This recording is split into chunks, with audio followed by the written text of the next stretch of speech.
Harrisburg Green Line as timely as possible so that our transit riders that depend on public transportation can have the same access and opportunity as other transit and rail ridership throughout the city.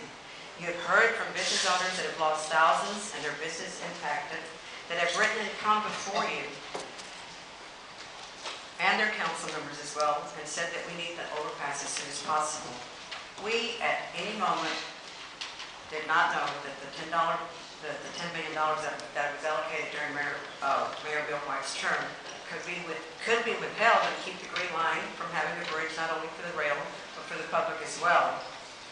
Certainly, we all respect the work that civic clubs do for their communities, but it does not serve the greater community of the East End that includes thousands and thousands of neighbors, that 3 simpler neighborhoods and 5 civic clubs that have the participation of less than 200 people can publicly state that they speak for homeowners, business owners, transit riders, and an entire community. Metro Chairman Gilbert Garcia especially, and all the Metro Board has met, discussed, adjusted, and went above and beyond in allowing all segments to come together for the common good. Just as the mayor and all of you council members and Metro Board pledged to do what's best and serve our community as a whole in the best interest of this city. And we cannot be all to everyone, and we all understand it, but we need to serve those that have no time to speak here before you, just like I and so many can, because they have to work 17 hours a day and use public transportation every day of the week. I urge you, please, to allocate the $10 million to the overpass, and I ask that you support our Metro leadership and reappoint. Thank you very much. Thank you. We do have a few questions. Good to see you here. Councilor Boykins. You know, Yolanda, my feelings are hurt. I heard you say that Gallegos was your favorite council member. No, sir. I said he was my council member. Oh, so the word favorite wasn't in there. All right. Feelings were hurt. You know I would never hurt your feelings. I was about to say. No, seriously. Councilman Gallegos and I went to your restaurant. We had a great time. The food was great. Thank you so much.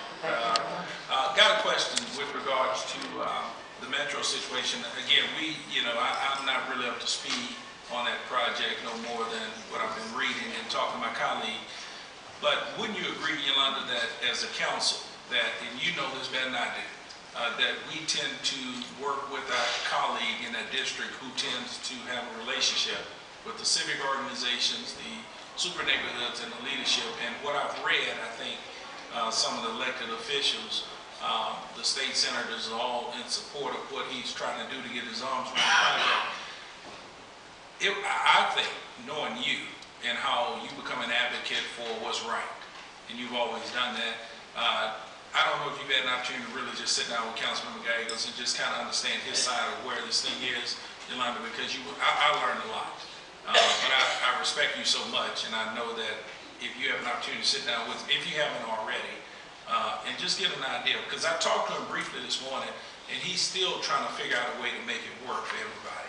And so I have a lot of respect for my colleague, and I love you to death, and I just wish that you guys could, just kind of see where he's going with this, because I think he has some up-to-date information to pass. Yes, sir, and believe me, Councilmember Gallegos and myself have been involved in the community for decades, and I respect it, and I can tell you that our council member is at all the civic club meetings and everywhere, and he has done a lot with regard to our East End community. But I think that there comes a point in time, and I understand, and of course, the council member has, and he's been working at it much more with regard to the underpass, overpass situation than I can speak of.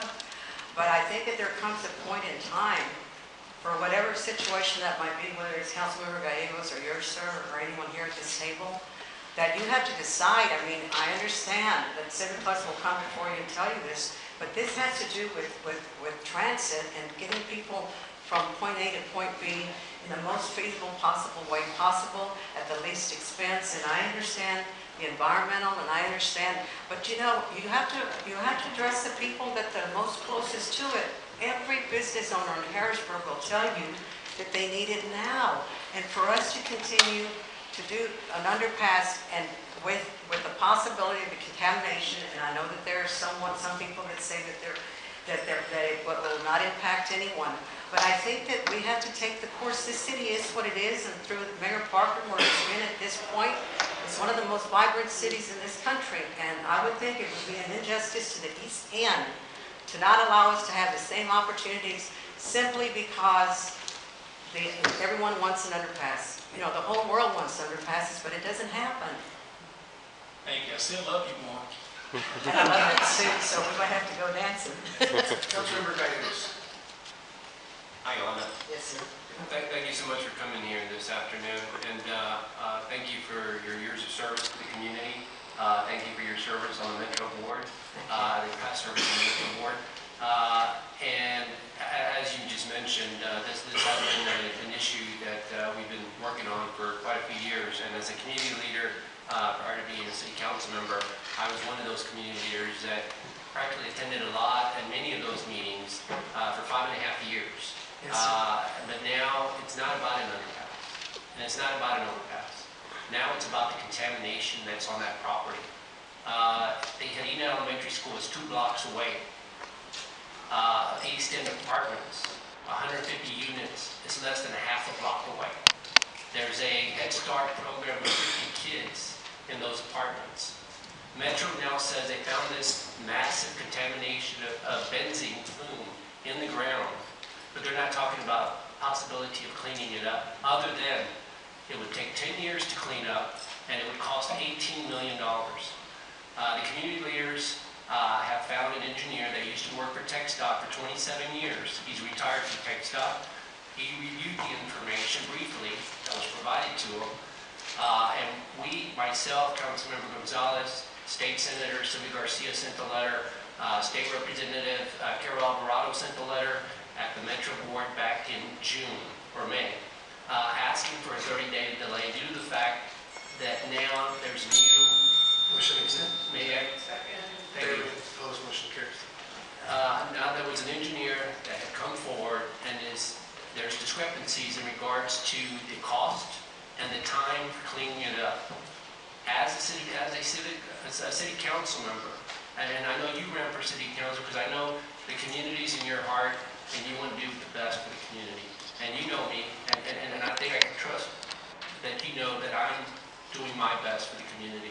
And when someone comes forward and says, this could possibly be cleaned up, and it doesn't have to be in the ground for decades, and that's what I've done. I'm trying to meet with this engineer. We've asked for those 30 days. Metro basically told us no. Councilmember, excuse me, sir, but you know that at least 90% of the East End is contaminated. And there has been so much construction that's been done there that, even our air is contaminated at this point. So I'm just addressing the fact that I understand your position and I respect it, and I know that you're doing the best that you can do. All I can say is that I think that, if in fact not doing that and not disturbing the soil, I can promise you that